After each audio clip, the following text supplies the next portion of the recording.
It's the first extra point in the month of October, which starts right now.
And welcome back to The Extra Point. I'm your host, Kate Woynerowski, and with me tonight, I have John West and Nick McElveen.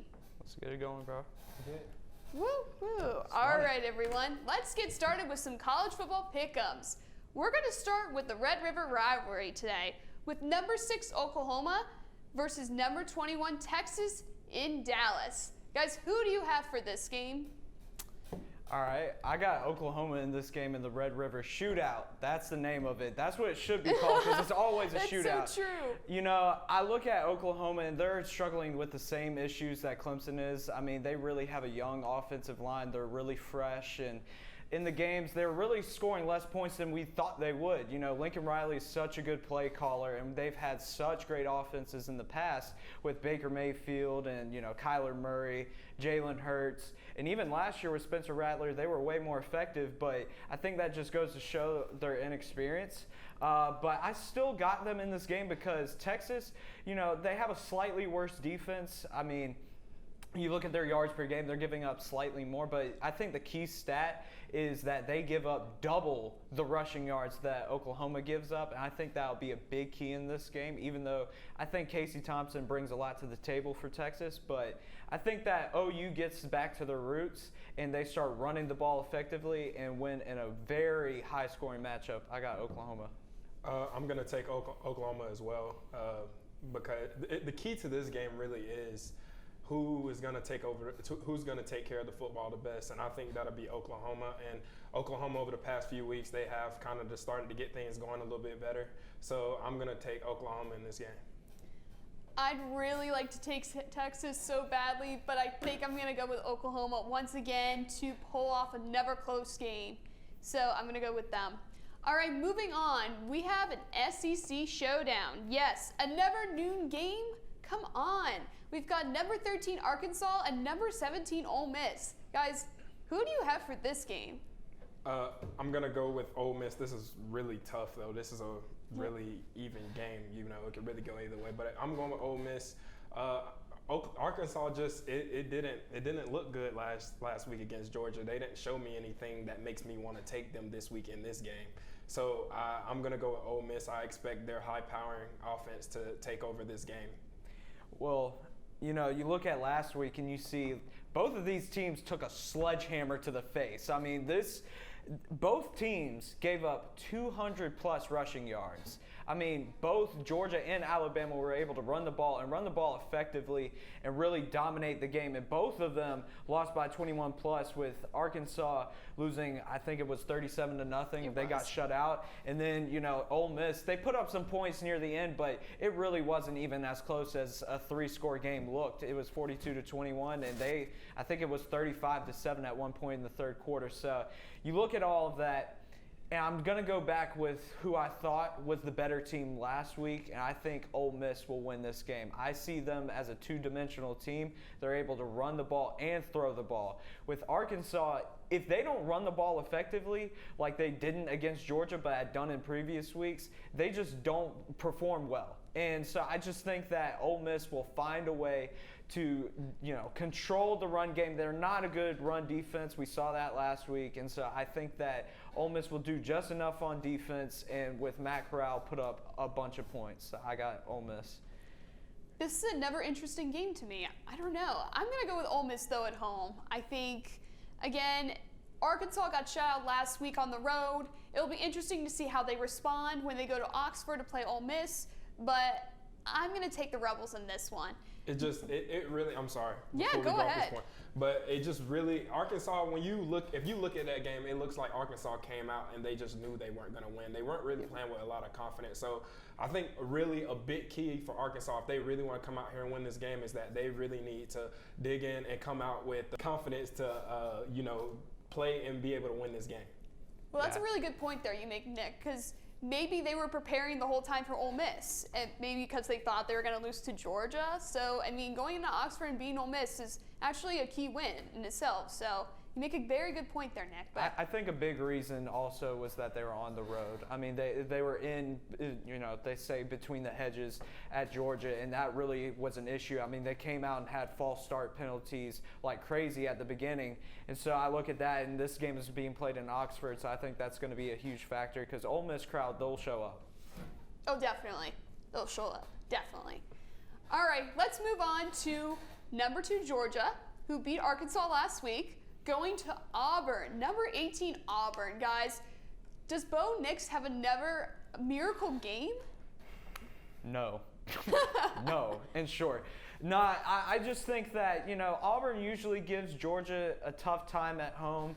Even with Bo Nix in 2019, it was a one-score game.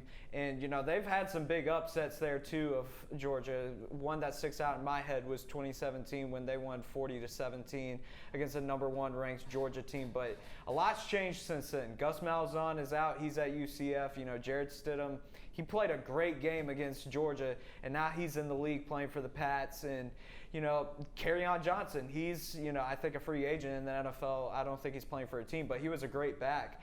And they all made such a huge difference in that game. And I just don't think that Auburn has enough of that on their team. I like Tank Bigsby at running back. I think he's great. But, like I said, Bo Nix, in the big games, he just doesn't get it done. He just doesn't play well. Even against Alabama when he won, it was 15 of 30.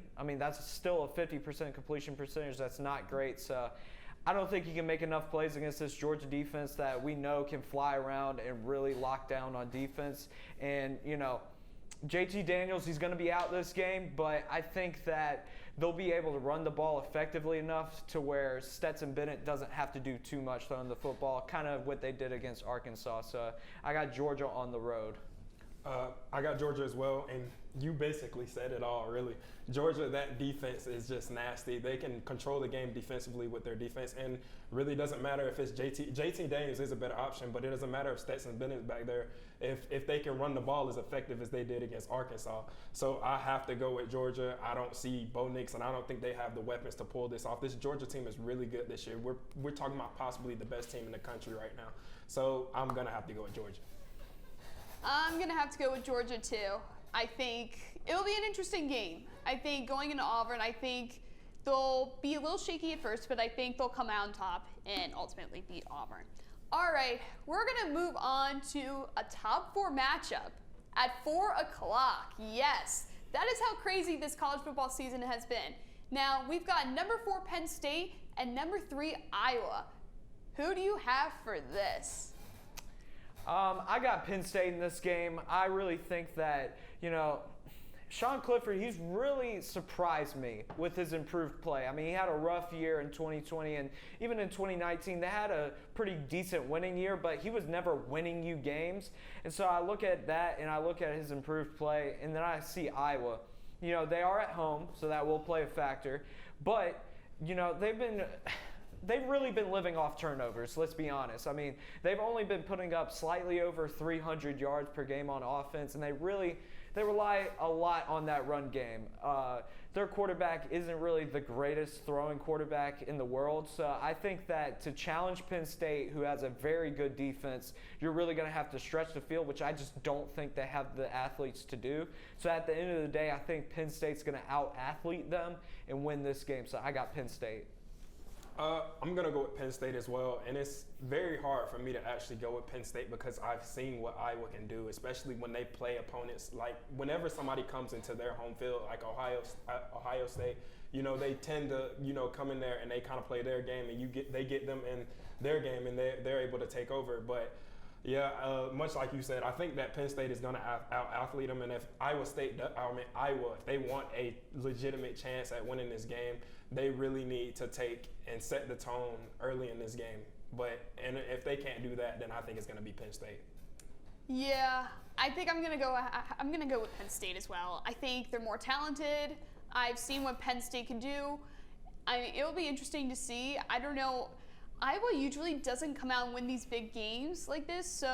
But I mean, let me tell you guys. I mean, I would never have believed you if you had told me a year ago that this would be a top 4 matchup. Like, I really would not have believed you there. So, definitely. I was very shocked to see that it was like when I was like, oh, they're ranked 4 and 3. I said, well, this should be a pretty good game. But I was shocked. Yeah. Hey, it's a curse of number 3, truly, because every single number 3 team this year usually loses. Because Oregon, when they were number 3 last week, they get upset by Stanford. So, but I do want to say this though. I would not be shocked if Iowa won the game because I've seen Iowa do. Iowa's known for beating big teams. Like Iowa's that really sneaky good team every year. You know, they're not too good, but they're not too bad. You know, and they kind of sneak out a few W's against a couple of top 5 teams. Maybe like they play Ohio State or anybody. So I wouldn't be shocked, but I'm still going Penn State. They're going to have to be like +2 in the turnover column. They're going to have to turn the ball over, which is how they've been winning the games early on this year.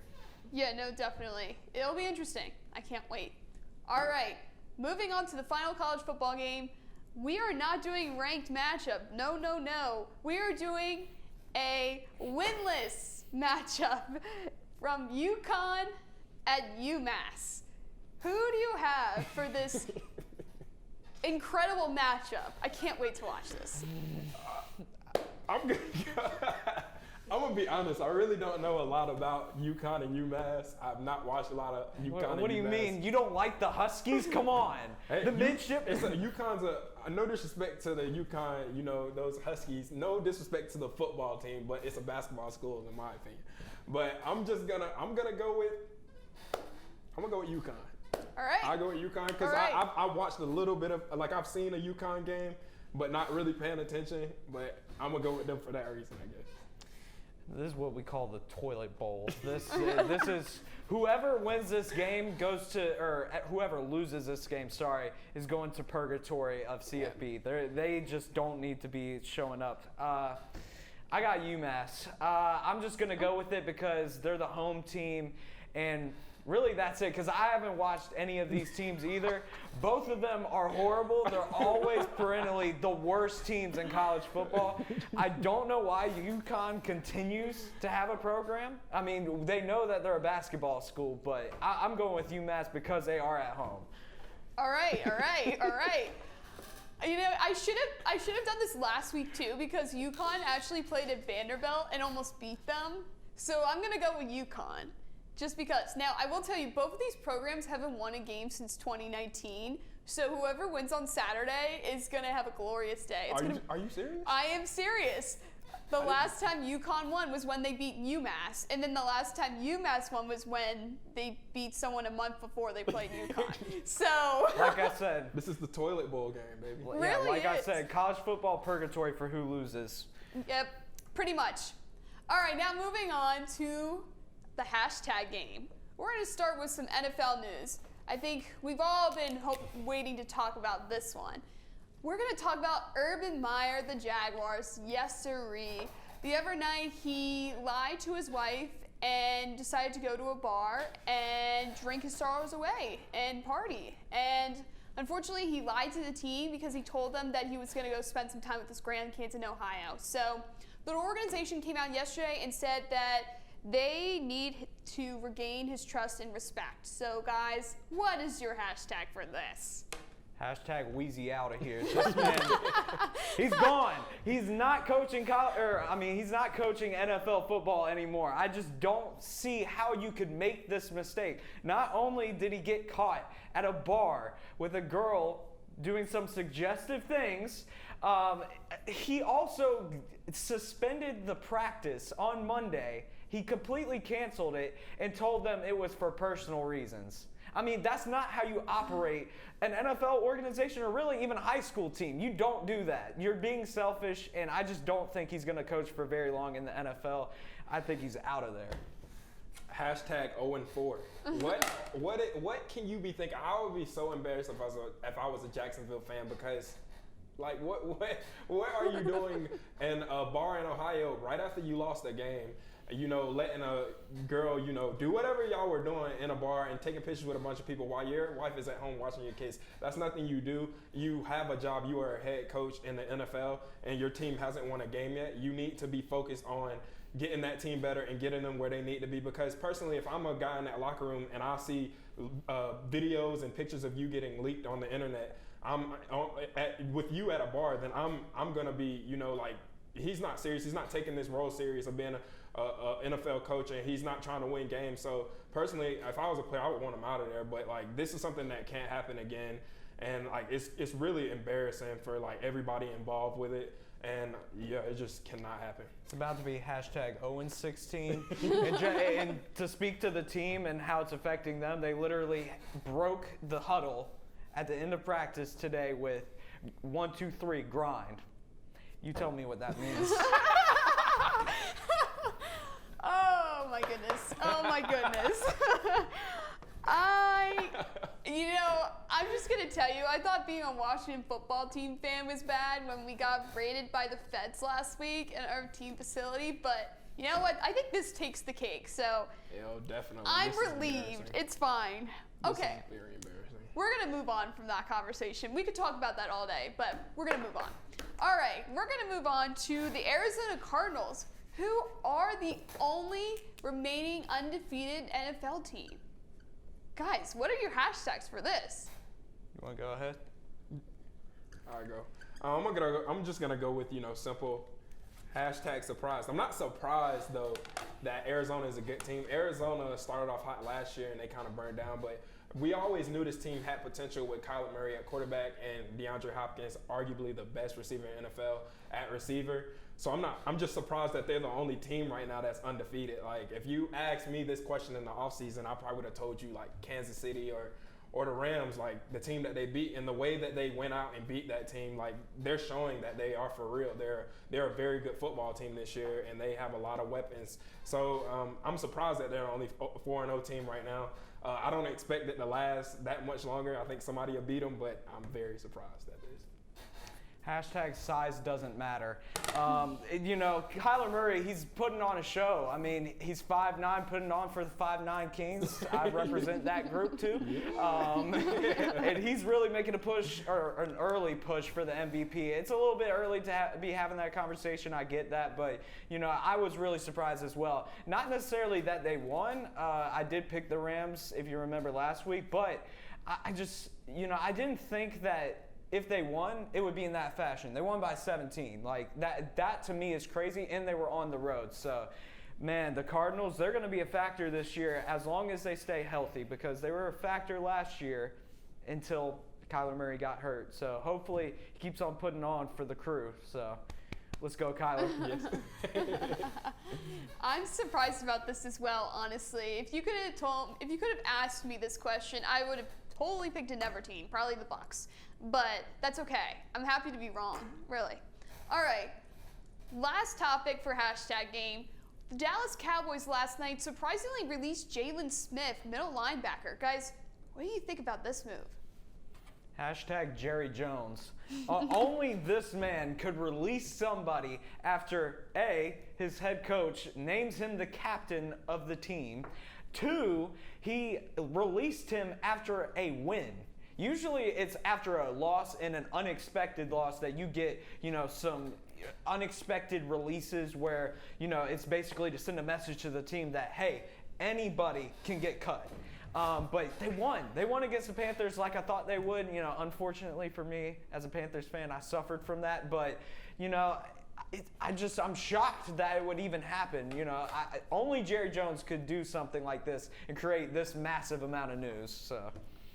Hashtag how about them Cowboys? To be honest, I'm really not surprised at the move. Like, I'm surprised at the timing of it, but trade reports have came out surrounding Jalen Smith and things like that, and he really wasn't playing that well last year. And so I'm not really all that shocked that he actually ended up getting released, and I knew it wouldn't be for too long because somebody was going to pick him up, and Green Bay's finally finalizing the deal. So I'm not very shocked. He could have played better last year, and he really wasn't kind of fitting what they were doing defensively anymore, and they felt they could move on without him. So yeah. I got another hashtag. Y'all still them boys. I mean, y'all cut somebody who made the Pro Bowl. I don't know. I mean, he didn't really fit in. He was the odd man out, but I don't know. It was what they were doing defensively. Right. Really had a key in that. So. Yeah. It's too bad, but I think he'll get picked up by someone else. Green Bay got him. Yep. That would be cool. I'd like that. All right. Let's move on to some pick'ems now. We're going to start with Thursday Night Football. So we've got the Rams at the Seahawks. Who do you have for this one? I'm going to go with the Rams. As long as they don't have that showing that they had last week against the Arizona Cardinals, like this is supposed to be the best offense in the league, and you put up 20 points. And I know that doesn't sound horrible, but like it just didn't look good. They got dominated on the ground. They let a team put up 37 points. You got the best interior D lineman on your team, and you got the best corner. Like stuff like that can't happen. You can't have a team come into your house and put up 37 points on you. But I'm going to go with the Rams. I think they'll redeem themselves this week against the Seahawks. I think it will be a close game because you know who's on the other side. They got Russell Wilson, and they're never out with Russell Wilson. But give me the Rams to come back and get it done. I got the Rams too. I just think that, the Seahawks tend to struggle with the Rams usually, especially DK Metcalf, because Jalen Ramsey, he's a bigger, more physical corner. And usually that's how DK Metcalf wins his matchups. He out-athletes you and he outmatches you with his size. So I just think that, with Jalen Ramsey giving him some trouble and, the Seahawks, it's every year. They're one-dimensional. They never really can run the football. They never really can play the defense that they played with the Legion of Boom. And they usually lose games like this unless Russ cooks. Now, if Russ comes out and cooks for like 400 yards and looks like the MVP candidate he can be, then all bets are off. But I'm just not going to bet on it. I think that the Rams can, they're a two-dimensional team. They can run the ball. They can also throw the ball with Matthew Stafford. So I got the Rams in this one. I've got the Rams in this one too. So, all right, I'm going to move on to another game. If you feel like waking up at 9 a.m. on Sunday morning to watch a game of 1 and 3 teams, this is definitely for you then. We've got the London matchup, the Jets versus the Falcons. Who do you have for this? Why are we doing so many toilet bowl matchups? Why? Who's going to watch this game for real, though, unless you're a Jets or a Falcons fan? A Jets fan. Not me. I'll be asleep. Obviously, that's not my team. I got the Falcons. I think that they finally have somewhat of a semblance of life, I guess. I mean, Matt Ryan looked okay against the Washington football team, and they kept it close at home. So I think that the fact that they're at home and the Jets, they beat the Titans, but they still haven't really found who they're going to be. Zach Wilson is a young quarterback, so I'm going to take the more experienced quarterback in Matt Ryan. I think that Zach Wilson turns the ball over a little bit too much for my liking, so I'm going to go with the Falcons. Jets, Jets. No, I'm going with the Jets.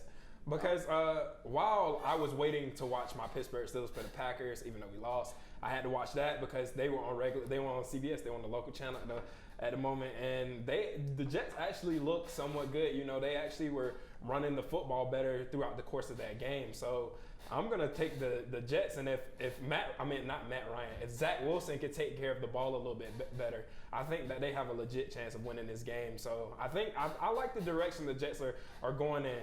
But yeah, if he gets hit in the legs anymore from getting sacked, he's going to have to get gangrene, which is the color of, the Jets.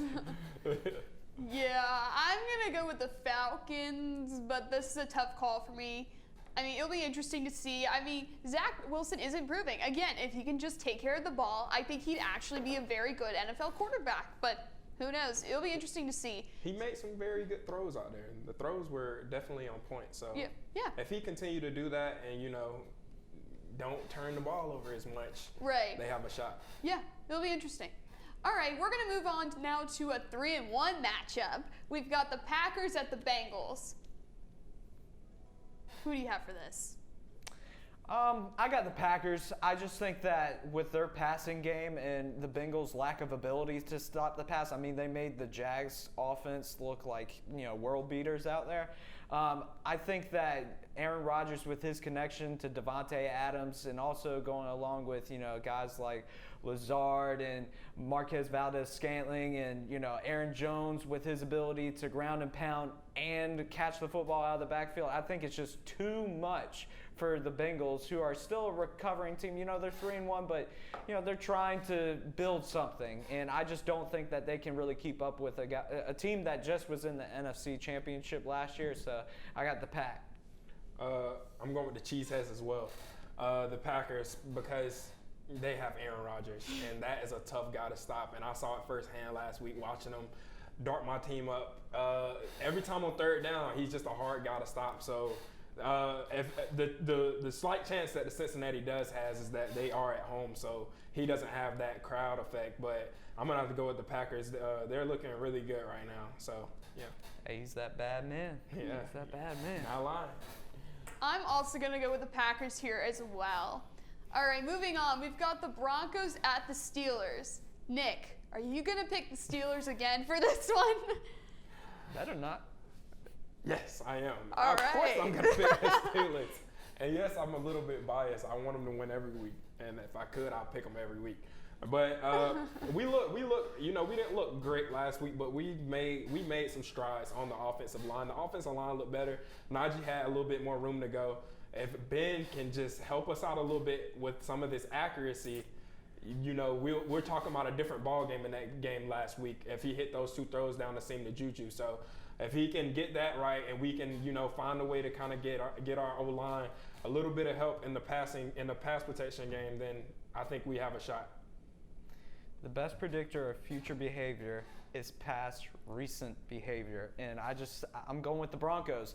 I said that the Broncos were a little bit overrated based on their rating or their record, my bad, last week, and I still think that they're a little bit overrated, but you just look at the Steelers, there's just no life. I mean, they're really struggling on the offensive line.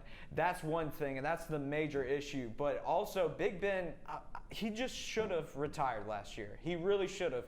He had a decent season. It didn't go out the best, but, leave while you still have some reputation. Right now, he can't move, and he never was really that mobile, but he just looks awful right now. Like, he looks so slow, like he's really getting old. And, he can't really push the ball downfield, which I think, to beat a team like the Broncos, you're going to have to push the ball downfield because they still are a very formidable defense. I think that, with Teddy Bridgewater, he'll be able to limit the mistakes that Drew Lock made when he came in the game last week against the Ravens. I think that the Broncos will find a way to pull it out because even with the Steelers last year, they had a decent defense. They don't even have that this year. I mean, Minka Fitzpatrick is one of the lowest rated safeties this year. I can't agree with you on that. We happen? haven't played that well defensively, but that defense is still there. It's a lot of the problem is with the defense right now is that we played a good game week 1, and then like these past 3 weeks, it's been rough because our offense hasn't been able to stay on the field, which means our defense is on the field a lot more, so it's wearing us down. That defense is still there. We just have to find a way on offense to get some things going with Najee, Deontay, Juju, and I think we'll be okay. And then our defense will begin to pick up again. But I do want to say the last time that I was on here and we did pick the Steelers, it was week 1 Bills Steelers, and you and Yeah. Pearson had picked against me, and the Pittsburgh Steelers did win. So I just knew remember I that. was gonna have to pay for that at some point. Darn it. It's fine. All right. Well, it's fine. I'm going with the Broncos. I'm sorry. If I lose again, then I'm just gonna have to pick the Steelers from now on. These things, right? I'm going with the Broncos. That's all. Not gonna change my pick one bit. All right. We've got two fantastic games coming up. So we have, first of all, the Browns at the Chargers. Guys, who do you have for this? And Justin Herbert, we trust. He's my fantasy quarterback, so I'm going with him. No, I really do think that the Chargers are going to be able to pull this game out. When I look at the way that Justin Herbert is playing, he's playing at an MVP caliber. He's really sneaking into that conversation that Kyler is kind of dominating right now. But, beware him. And you look at guys like Rashaan Slater on the offensive line, which even the entire line is more improved from last year where they gave up a ton of sacks. But you look at Rashaan Slater, he is one of the most unique linemen, and he's a rookie. He's able to keep up with guys like Chase Young. He's done it since his days at Northwestern in 2019. That's why I wanted to pick him as a Panthers, fan. I wanted at 8 to get him, and he really could have helped us because we look abysmal. But I think that the Chargers will be able to protect him and give Myles Garrett some issues. Myles Garrett has been playing well, so he will have some impact, but just not as much as he usually has. And, I look at the Browns, and Baker Mayfield seems like he's regressed. Anytime that team gets expectations, they seem like they just can't get it into gear. So I think that the Chargers are going to win. I'm going with the Chargers as well. They look really good on Monday night against Las Vegas. Like, the run game was there. Justin Herbert took care of the football. He didn't throw for a ton, but he threw 3 touchdowns and 0 interceptions, and that's what matters. And they really got after Derek Carr in that game. They really affected the things that he likes to do. They contained Darren Waller to, a certain extent. So I'm going to go with the Chargers. I think this is a really good football team, and I think at the end of the year, this is a team that definitely could be in it come time for Super Bowl time. So, yeah. Yeah, I really like the Chargers in this one too, and I really liked how Justin Herbert played the other night. I really can see him going far in the NFL, so I'm gonna go with them. All right, last game. We've got the Bills at the Chiefs. Who do you have for this one? Whew.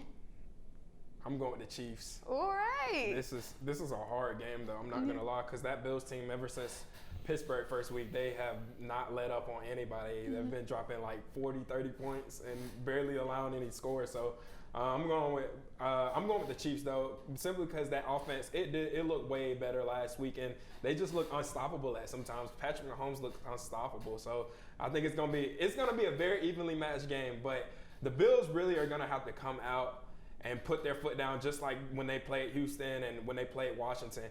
I know this is a completely different team, but in order for them to win this game, they're probably going to have to outscore them. So I'm going with the Chiefs. It's just hard for me to pick against Patrick Mahomes and Tyreek Hill and Travis Kelce. They have so many speedsters on that team, and they do so much creative stuff. It's just hard to go and pick against them on just any week. So, yeah. I'm right with you. I got the Chiefs too. I just think that, the fact that they're in Arrowhead and they've got, like you said, so many speedsters, they really have just too many weapons for the Bills to match. Because, you looked at the AFC Championship last year where they played. The Bills, were a really good team, and they had a pretty decent defense coming into the game, but they just couldn't keep up with the speed and couldn't keep up with the play calling. But I do think it's going to be a way closer matchup. I think that it's going to be a shootout. Josh Allen is playing great, and, I'm just going to read off some stats for you on how bad the Chiefs defense has been. You look at it, they're second to last in yards per game, 26 in points per game,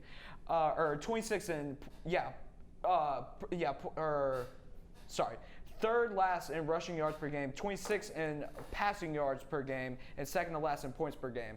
And, you would think that you'd pick against them, right? Their defense is horrible, but no, Patrick Mahomes, he's just, he always creeps around the MVP conversation. I think he's going to take care of it at home. I got the Chiefs. I've got the Chiefs as well. I think the Bills, they've definitely had some great offensive games. However, they have come against Washington, Houston. Not to discredit them or anything, because they should beat them by that much. But, I think this game will be closer again. I think the talent gap between the two teams has actually been closened, so I think it'll be interesting. So, all right, we've got the National League wild card game. Cardinals and Dodgers. Guys, who do you have for this? I don't know much about baseball, so I won't be trying to give any analysis on this. But I'm going with the Dodgers just because my grandfather, God rest his soul, was a Dodgers fan, and my uncle is a Dodgers fan. So I'm going with the Dodgers for that reason. I got the Dodgers. Better pitching. That makes a difference in baseball. Got the Dodgers as well. All right, everyone. That's another episode of The Extra Point. That's over. We'll see you guys next week with another episode